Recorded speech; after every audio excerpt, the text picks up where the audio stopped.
세계적으로 유명한 기독교 순례길이 두 곳에 있습니다. 하나는 산티아고 순례길인데 이 길은 예수님의 제자인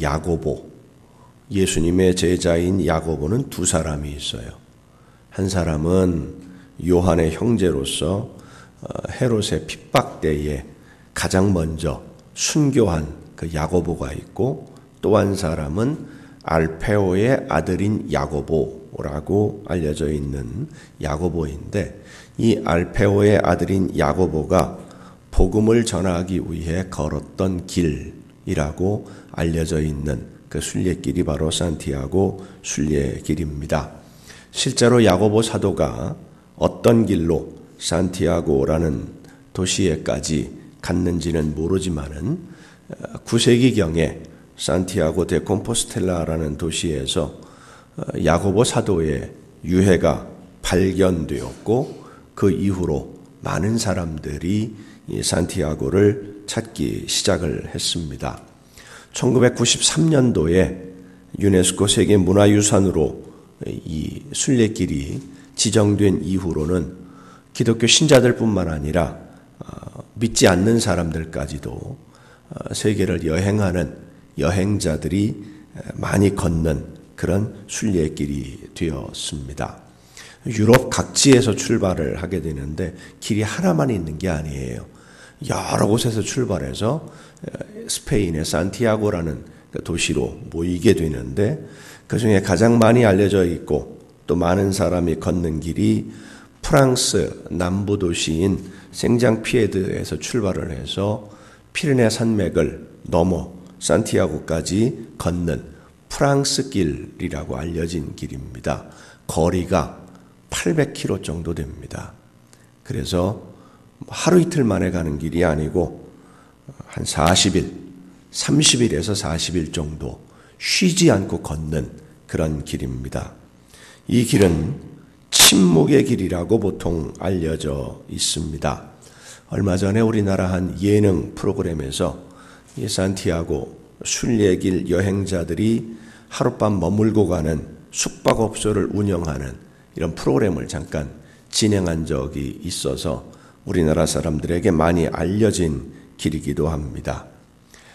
동행자도 없이 혼자 묵상하면서 대자연 속을 한 달 이상 40일 내지는 60일까지 걷는, 아주 외롭게 걷는 길입니다. 또 하나의 순례길은 비아 돌로로사입니다. 예수님이 걸어가셨던 고난의 길입니다. 예루살렘 성 동쪽에 있는 세반문에서 시작을 해서 좁고 지저분한 시장통을 통과하는 길입니다. 예수님이 십자가를 지고 채찍에 맞으면서 걸어가셨던 길인데, 지금은 그 가는 길목 전체가 사람이 너무 많아서 시장도 있고 기념품도 팔고 많은 순례객들이 오다 보니까 사람이 너무 많아요. 그래서 이 순례길에 성지순례를 가시는 분들이 이제 들어서게 되면 가이드가 반드시 외치는 말이 있다고 합니다. 가방은 앞으로 메고 앞사람을 잃어버리지 않도록 잘 보고 따라와라. 깃발을 보고 따라와라 라고 외칩니다. 왜냐하면 사람이 너무 많다 보니까 소매치기를 많이 당해요. 가방을 뒤로 메거나 옆으로 메면 누가 빼갔는지 모르게 다 빼가 버리니까 가방은 앞으로 메고, 중요한 거는. 그리고 너무 사람이 많고 순례객들이 많다 보니까 앞에 있는 사람을 잃어버리면 그만 길을 잃어버리는 경우도 많기 때문에 잘 보고 따라와라. 그래서 어떤 사람들은 비아돌로로사를 걸으면서 예수님이 가셨던 십자가의 길이 시끄럽고 지저분하고 번잡스러운 시장통이 된 것을 속상해한다고 합니다. 조용히 예수님의 십자가를 생각할 여유가 없이 앞에 있는 사람 뒤통수만 보면서 열심히 쫓아가야 되니까 때로는 의미 없는 그런 길이 되기도 한다고 합니다. 그런데 예수님이 십자가를 지고 가신 그 길은 그때나 지금이나 변함없이 똑같은 모습의 그 길입니다. 예수님이 십자가를 지셨을 그때에도 수많은 사람들이 오고 가는 시장통 한복판을 예수님은 십자가를 지고 걸어가셨습니다. 십자가를 질 때만 그렇게 사람들 속에 섞여 있었던 것이 아니라 예수님의 모든 삶이 우리의 삶의 한복판에 오셨어요. 우리와 똑같이 부딪히고 함께 속이 상해서 울분을 토하기도 하시고 때로는 안타까움과 고통에 몸부림치는 우리와 함께 울기도 하시면서 그렇게 살기 위해 예수님은 이 세상에 오셨습니다. 우리의 일상생활 속에 찾아오셔서 우리가 살아가는 그 삶의 현장, 내가 살아가는 그곳에서 하나님의 뜻을 실천하는 삶을 사신 분이 바로 예수님이십니다. 이 세상을 떠나서 혼자 고고하게 하나님과 대화를 나누는 그런 삶이 아니라 서로의 욕심이 충돌하고 때로는 진흙탕과 같이 서로에게 오물을 덮어 씌우는 우리의 삶의 현장에서 하나님의 뜻을 전하고 몸소 그 뜻을 실천하는 삶을 살다가 하나님의 뜻을, 하나님의 계획을 완성하기 위해 자신의 목숨을 주셨습니다. 자신을 미워하는 사람을 미워하지 않고 오히려 사랑하셨고 시기하고 질투하는 마음으로 누명을 씌우는 사람들을 용서하셨으며 아낌없이 나누고 끝까지 사랑하고 섬겨 주셨습니다. 비록 그 사랑을 받으면서도 자기들이 받는 사랑이 얼마나 놀랍고 위대한 사랑인지 알지 못하는 사람들이 대부분이었지만 지금 자기들이 만나고 대화를 나누는 분이 얼마나 위대하신 분인지도 모르는 사람들이 대부분이었지만 그래서 그들에게 멸시를 당하고 천대를 받으셨지만 그래도 끝까지 변하지 않는 사랑으로 품어주시고 위로하시고 섬기며 모든 것을 나눔으로 이 땅에 하나님의 나라를 세운 것이 예수님의 삶의 본질이요 예수님의 본 모습이었습니다. 라틴어로 아드본테스라고 하는 단어가 있습니다. 아드본테스, 근원으로 돌아가자라고 하는 종교개혁자들의 중요한 구호였습니다. 근본으로 돌아가자. 그렇다고 현대문명 다 버리고 2000년 전으로 돌아가자는 말이 아닙니다. 근본이 되는 정신을 회복하자라고 하는 외침이었는데 이 외침은 오늘 우리 모두에게 중요한 도전을 주는 말입니다. 믿는 성도들에게 있어서 예수 그리스도를 구주로 믿고 하나님을 아버지라고 부르는 우리 믿는 성도들에게 있어서 가장 중요한 근원이 되는 정신은 무엇입니까? 바로 예수 정신입니다. 예수님의 정신이 무엇인지 알아야 하고 내가 먼저 예수님의 정신을 내 안에서 회복해서 교회가 예수님의 정신을 회복하는 모임이 되어야 될 줄로 믿습니다. 오늘은 대림절 마지막 주일입니다. 대림절을 지내면서 우리가 얼마나 예수님의 정신에 가까이 있는지 나 자신을 돌아보고 예수님의 정신으로 돌아가야만 다시 오시는 예수님을 기쁘게 맞이할 수 있게 될 줄로 믿습니다. 이 시간 우리에게 주시는 말씀을 들음으로써 예수님의 정신을 회복하고 예수님께 더 가까이 다가서는 여러분 모두가 될 수 있기를 간절히 바랍니다. 노자도덕경 4장에 보면 좌기의 해기분 화기광 동기진이라고 하는 말이 있습니다.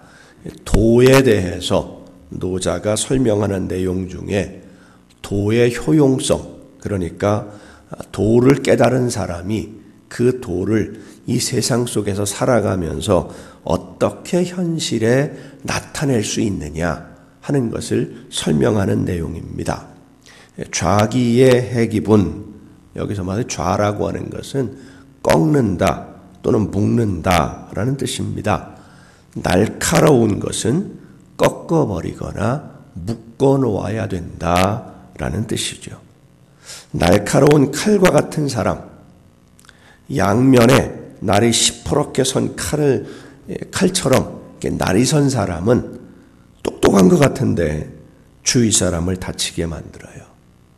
이 세상은 엉킨 실타래 같습니다. 여기저기 엉키고 설켜서 어디에서부터 풀어나가야 할지 가늠할 수도 없어요. 사회뿐만 아니라 우리 개인의 삶도 역시 마찬가지지요. 한번 이게 엉키기 시작하면 헤어나올 길을 찾을 수가 없고, 한번 꼬이기 시작하면 어디서부터 꼬인 것인지 이걸 문제를 풀어나갈 방도를 찾기가 참 어렵습니다. 이렇게 엉킨 실타래를 풀어나가려면 날카로운 칼로는 절대 풀지 못합니다. 칼을 녹여서 실뜨개 같이 끝이 둥근 것으로 만들 수만 있다면 그것이 바로 날카로움을 꺾는 것일 겁니다. 그런데 이 세상에는 날카롭게 날선 이 칼과 같은 것을 오히려 자랑스럽게 생각하면서 내가 세상을 분석할 수 있는 지혜가 있고 내가 이 모든 문제의 원인을 찾아내는 능력이 있고 자기가 문제를 해결해 보겠다고 날선 칼과 같은 것을 들고 나서서 설치는 사람들이 있습니다. 칼로 무 베듯이 자르고 버리면 다 해결될 것 같지만 세상 일은 그렇게 잘라버린다고 해결되지 않습니다. 그래서 날카로움은 갈아서 무디게 만들고 얽힌 것은 자르지 말고 풀어나가야 된다. 좌기의 해기본이라는 말이 바로 그 뜻입니다. 날카로운 것은 꺾거나 갈아서 무디게 만들고 묶인 것은 끊어내지 말고 풀어가야 한다. 도를 깨달은 사람은 자신의 날카로움을 자랑하려고 하지 말고 부드러워져서 묶인 것을 풀어가는 사람이 진짜 도를 깨달은 사람이라는 말이죠. 화기광동기진이라고 하는 말은 화광동진이라는 사자성어로 많이 사용되고 있는 단어입니다. 스스로 빛나려고 하기보다는 빛을 부드럽게 만들어서 사람들에게 다가서고 티끌과도 하나가 된다라는 이런 뜻의 단어인데 한마디로 말하면 이렇게 설명할 수 있습니다. 잘난 척하지 말고 사람들 편에 서서 그들이 원하는 것이 무엇인지를 알고 그들과 사람들과 함께 할 수 있는 일을 해야 된다라는 뜻입니다. 나에게 세상을 꿰뚫어보는 지혜가 있다고 생각하거나 경천동지할 학문과 재주를 가지고 있다고 할지라도 그 재주와 지혜가 많은 사람들에게 유익이 되지 못하는 경우도 많이 있습니다. 국권을 잃고 온 국민이 고통받을 때 일본의 편에 서서 자신의 입신양면을 위해 충성을 다하던 사람들이 있었어요. 해방이 되고 나서 그 잘못을 인정하라고 하니까 그때는 먹고 살기 위해서는 어쩔 수 없었다라고 항변을 하다가 이제는 그때 벌어들인 돈으로 경제와 권력을 움켜쥐고는 여전히 개인의 이익만을 위해서 다투며 싸우는 모습들을 보여주고 있습니다. 처세술에 빛나는 그들의 지혜는 자기 자신과 가족들 그리고 그들에게 아부하는 몇몇 사람들에게는 이익이 될 수 있었을지라도 결코 세상에 유익한 사람들은 아니었습니다. 지혜가 있다고 했었지만 그들의 지혜는 자기 개인을 위한, 개인의 이익을 위한 지혜였지 세상을 위한 도구가 되지는 않았기 때문입니다. 경제를 누구보다도 잘한다고 자랑하던 경제학자들, 관료들이 우리나라를 IMF의 관리체계로 추락시켜버렸고 아직도 우리나라는 그 후유증을 벗어나지 못하고 있습니다. 자기들이 나서지 않으면 이 나라가 망할 것 같아서 군대를 동원했다는 변명이 쿠데타를 일으켜서 정권을 장악했던 사람들의 잘못 덮어주지는 않습니다. 잘났다고 생각하고 나서서 여기저기 칼질하지 말라는 이야기지요. 노자는 도를 아는 사람은 좌기의 해기분, 화기광, 동기진이라고 설명했습니다. 도를 알았으면, 길이 무엇인지 알았으면, 세상을 살아가는 지혜가 무엇인지를 알았으면 깨달아서 그것을 실천을 해야, 현실에서 나타나게 해야 도를 아는 사람이라고 할 수 있다는 말입니다. 우리는 십자가의 도를 아는 사람들입니다. 십자가의 의미를 아는 사람들입니다. 예수님의 십자가는 예수 정신의 핵심입니다. 대림절 마지막 주일인 오늘 우리는 심판의 주로 다시 오실 예수님을 맞이하기 위해 어떤 준비를 하고 있는지, 예수님의 이 십자가의 도를 내 삶에 얼마나 실천하고 있는지 돌아보아야 됩니다. 말로만 나는 예수님을 믿습니다 하는 것이 아니라 내 삶에서, 내 일상생활에서 얼마나 예수님의 정신으로 살아가고 있는지, 나는 얼마나 예수님을 닮았는지 점검해보는 이 시간이 될 수 있기를 간절히 바랍니다. 오늘 우리가 읽은 본문 이사야서는 아주 매우 중요한 한 가지 질문을 우리에게 던져주고 있습니다. 본문 말씀은 두 부분으로 나누어서 생각할 수 있는데 앞부분은 1절부터 7절까지이고 두 번째 부분이 8절부터 11절까지입니다. 1절부터 7절까지에 있는 말씀을 보면 형식적이고 욕심에 가득한 종교 행위, 형식적인 종교 행사에 대해서 하나님이 책망하시는 말씀이고요. 두 번째 부분은 욕심으로 가득한 종교 행사가 아니라 진심으로 하나님의 말씀을 듣고 순종하면 하나님이 어떻게 응답해 주실 것이냐 하는 것에 대한 말씀이 두 번째 부분을 이루고 있습니다. 먼저 앞부분에 있는 말씀들을 보면 2절에 이렇게 말씀합니다. 그들이 날마다 나를 찾아 나의 길 알기를 즐거워함이 마치 공의를 행하여 그의 하나님의 규례를 저버리지 아니하는 나라 같아서 의로운 판단을 내게 구하며 하나님과 가까이 하기를 즐거워하는도다. 쉽게 표현하면, 한마디로 설명하면 그렇습니다. 착각하지 말아라. 너희들 잘 믿고 있다고 착각하지 마라. 꿈 같은 소리 하지 마라. 금식이라고 하는 것을 한 가지 예를 들어서 설명을 합니다.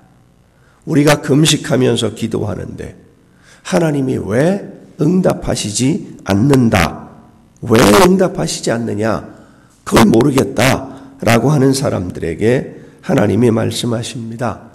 너희가 하는 금식과 내가 너희에게 명한 금식은 같은 것 같지만 다르다. 밥을 먹지 않는다는 것에서는 같은 것 같지만 그 의미나 목적은 완전히 다른 것이다 라고 설명을 합니다. 하나님이 명하시는 금식은 6절과 7절에 기록되어 있습니다. 내가 기뻐하는 금식은 흉악의 결박을 풀어주며 멍에의 줄을 끌어주며 압제당하는 자를 자유하게 하며 모든 멍에를 꺾는 것이 아니겠느냐. 또 줄인 자에게 내 양식을 나누어 주며 유리하는 빈민을 집에 들이며 헐벗은 자를 보면 입히며 또 내 골육을 피하여 스스로 숨지 아니하는 것이 아니겠느냐. 힘이 없고 연약해서 억울한 일을 당하는 사람들을 위해서 내가 할 수 있는 대로 최선을 다해서 그들을 돕고 내 도움이 필요한 이웃들을 최선을 다해서 섬기고 힘든 일을 견디고 있는 내 친척들의 짐을 떠맡지 않으려고 그들을 피해서 도망다니지 말고 어려움을 당하고 있는 이웃을 찾아가서 내가 할 수 있는 최선을 다해서 섬기는 것이 하나님이 명하신 금식인데 사람들은 어떻게 하고 있었습니까? 오늘 본문에 말씀합니다. 보라, 너희가 금식하는 날에 오락을 구하며 온갖 일을 시키는도다. 보라, 너희가 금식하면서 논쟁하며 다투며 악한 주먹으로 치는도다. 너희가 오늘 금식하는 것은 너희의 목소리를 상달하게 하려는 것이 아니니라. 그의 머리를 갈대같이 숙이고 굵은 배와 재를 펴는 것을 어찌 금식이라 하겠으며 여호와께 연락될 날이라 하겠느냐. 설명하면 그렇습니다. 금식하는 모양은 같은데 목적이 다르고 속마음도 다르고 그저 금식하는 흉내만 형식적으로 내고 있다는 말이에요. 그러니 이제라도 돌아서서 형식적인 금식과 형식적인 신앙생활이 아니라 진심으로 하나님의 말씀에 귀를 기울여 듣고 그 말씀에 순종하면 본래의 정신을 회복하면 네 빛이 새벽같이 비칠 것이며 네 치유가 급속할 것이며 네 공의가 내 앞에 행하고 여호와의 영광이 네 뒤에 호위하리니 내가 부를 때에는 나 여호와가 응답하겠고 내가 부르짖을 때에는 내가 여기 있다 하리라. 만일 내가 너희 중에서 멍에와 손가락질과 허망한 말을 제하여 버리고 줄인 자에게 내 심정이 동하며 괴로워하는 자의 심정을 만족하게 하면 내 빛이 흑암 중에서 떠올라 내 어둠이 낮과 같이 될 것이며 여호와가 너를 항상 인도하여 메마른 곳에서도 내 영혼을 만족하게 하며 내 뼈를 견고하게 하리니 너는 물된 동산 같겠고 물이 끊어지지 아니하는 샘 같을 것이라. 근원으로 돌아오라는 말씀입니다. 근본 정신을 회복하라는 말씀이에요. 사랑하는 성도 여러분, 우리는 십자가의 도, 십자가의 의미를 알고 하나님의 자녀가 되었습니다. 십자가는 예수 정신의 길이요, 구원받은 성도들이 마땅히 행해야 할 도의 길입니다. 십자가의 도를 안다는 것은 십자가를 현실에서 실천한다는 것입니다. 예수님은 하나님의 아들이시지만 일반 사람들이, 서민들이 살아가는 모습 그대로 농사 짓고 고기 잡고 손에 망치와 톱을 들고 땀 흘려 일하면서 사람들과 똑같이 살았습니다. 무슨 특별한 대접을 받으려고 하지 않으셨고 오히려 사회에서 천대받고 멸시받는 사람들을 찾아가서 그들과 함께 밥을 먹고 그들이 말없이 견디어야 했던 마음의 아픔과 상처들을 위로하며 그들을 치유해 주셨습니다. 그렇게 주다 그래도 더 주시려고 마지막에는 목숨까지도 주셨습니다. 하나님이 기뻐하시는 일이 무엇인지 아시기 때문에 마지막까지 순종하신 것입니다. 그 순종으로 오늘 우리가 죄 사함을 받고 하나님을 아버지라고 부르며 이 자리에서 예배할 수 있게 된 것입니다. 그러면 이제 다시 오실 예수님을 맞이하기 위해 우리는 어떤 준비를 해야만 합니까? 예수님이 하나님이 기뻐하시는 일을 최선을 다해 순종하신 것처럼 우리는 예수님이 기뻐하시는 일로 선물을 준비해야 될 줄로 믿습니다. 예수님이 가장 기뻐할 만한 선물은 우리가 예수 정신으로 오늘을 살아가는 삶의 열매를 맺는 것입니다. 예수 정신으로 오늘을 살아가는 거예요. 선물은 받는 사람이 기쁘고 좋아야 됩니다. 어떤 분들은 선물을 주면서 이 선물을 이렇게 준비를 했는데 열어보고 마음에 들지 않으면 어디에서 산 거니까 환불도 되고 같은 매장에서 다른 것으로 교환할 수도 있으니까 바꾸고 싶으면 바꿔라. 그렇게 말하는 분이 있어요. 나름대로는 선물 받는 상대방을 배려하는 말 같아 보이지만 사실 받는 사람 입장에서는 별로 기분이 안 좋습니다. 왜냐하면 내가 원하는 게 뭔지도 알지 못하면서 선물을 왜 줘요? 받는 사람이 받을 때 기쁘고 좋아할, 즐거워할 그런 선물을 줘야지요. 얼마 전에 한 방송 프로에서 선물을 하려면 어떻게 준비해야 되는지 출연자들이 나누는 대화를 잠깐 들은 적이 있습니다.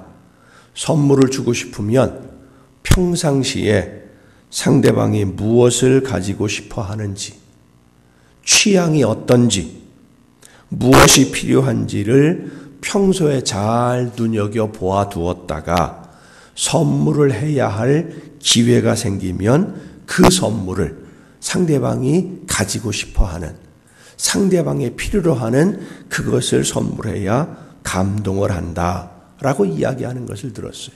맞는 이야기입니다.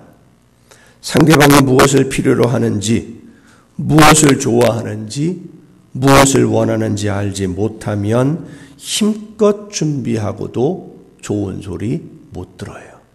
좋은 선물만 준비해 놓고서도 좋은 말 못 들어요. 정의란 무엇인가라는 책의 저자로 유명한 마이클 셀던이라는 분이 돈으로 살 수 없는 것들이라는 책을 얼마 전에 펴냈습니다. 그 책에 보면 미국 펜실베니아 대학 경제학과 교수인 조엘 와일드 포겔이라고 하는 분이 연구한 선물 교환의 경제적 비효율성, 좀 말이 좀 길지요? 선물 교환의 경제적 비효율성, 그러니까 선물을 주고받는 게 경제적으로 효율적이지 못하다라는 것을 연구한 내용을 실었습니다. 한 예를 이렇게 듭니다. 한 청년이 생일날 숙모로부터 선물을 받았는데 열어보니까 아주 멋진 스웨터를 선물로 받았어요. 근데 이 청년은 선물을 받자마자, 그래서 그 선물을 열어보자마자 제일 먼저 생각한 것이 뭐냐? 내가 정말 갖고 싶은 것은 최신형 아이팟인데 이 스웨터를 살 수 있는 돈이면 최신형 아이팟을 살 수 있는데 차라리 돈으로 주지. 그러면 내가 아이팟을 샀을 텐데. 이 생각이 먼저 떠올라서 선물이 고맙다는 생각보다는 아쉬운 마음을 먼저 갖게 된다. 그래서 와일드 포겔 교수는 이렇게 결론을 내립니다. 선물을 받는 사람들은 직접 구매한 물건보다 선물로 받는 물건의 가치를 20% 낮추어서 가격을 잡는다. 그러니까 주는 사람은 100을 선물로 사서 주었는데 받는 사람은 80을 받았다라고 느낀다는 거예요. 하지만 선물은 선물만이 가지고 있는 또 하나의 독특한 기능이 있습니다. 맨큐의 경제학이라는 책으로 경제학자들에게 유명한 하버드 대학의 그레고리 맨큐 교수는 선물에는 눈에 보이는 그 선물뿐만 아니라 상대방에게 이 선물을 주기 위해서 들어간 마음의 배려, 노력, 시간, 고민하는 모든 마음들, 이런 것들이 다 들어있다라고 이야기를 합니다. 눈에 보이는 물건이 선물의 전부가 아니라는 말이지요. 그래서 잘 준비된 선물, 마음과 정성과 사랑과 배려가 가득 들어있는 선물은 가격을 매길 수 없는 귀한 가치를 갖게 되는 것입니다. 여러분은 예수님에게 어떤 선물을 준비하고 있습니까? 예수님은 상상할 수 없이 큰 놀라운 선물을 가지고 우리에게 오셨고 자신의 목숨까지도 선물로 주셨습니다. 성탄절은 우리에게 하나님의 자녀가 되는 길을 열어주시기 위해 모든 죄를 용서받을 수 있도록 자신의 목숨을 선물로 주시려고 우리를 찾아오신 예수님의 선물에 감사하면서 예수님이 다시 오실 때 나는 예수님에게 어떤 선물을 드려야 할까를 생각하며 예수님이 기뻐하실 만한 선물을 지금 내가 준비하고 있는지를 점검하는 시기입니다.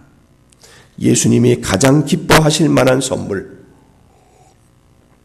바로 예수님의 정신을 내 모든 인생의 목표로 삼고 내 삶에서 예수님의 정신을 실천해 나가는 열매가 주님이 가장 기뻐하시는 선물이 되는 줄로 믿습니다. 예수 정신의 핵심은 십자가입니다. 그리고 십자가는 순종입니다. 형식적인 순종이 아니라 마음에서 우러나오는 순종과 헌신, 한 영혼을 구하기 위해 내 목숨을 대신 내놓는 희생, 그리고 그 모든 것의 바탕이 되는 사랑이 바로 예수 정신입니다. 오늘 교회와 성도들이 예수님의 정신을 많이 잃어버렸습니다. 사랑을 잃어버렸고 헌신과 충성, 섬김과 나눔, 그리고 순종도 잃어버렸습니다. 그 본정신은 잃어버리고 형식과 흉내만 남았어요. 성도 여러분, 2019년 대림절을 보내면서 예수님의 정신을 내 안에 회복하는 여러분 모두가 될 수 있기를 간절히 바랍니다. 예수님의 정신으로 하루하루를 살아가는 여러분 모두가 되기를 바랍니다. 예수님이 기뻐하실 선물을 위해 매일매일 헌신하며 충성하고 순종하기 위해서 땀을 흘리는 그 모든 과정들이 예수님이 기뻐하시는 선물이 됩니다. 주님이 다시 오시는 그날 기쁘게 주님을 만나러 나가는 그 자리에서 우리가 준비한 선물을 보시며 기뻐하시는 예수님의 얼굴을 다 함께 배울 수 있기를 예수님의 이름으로 축원합니다.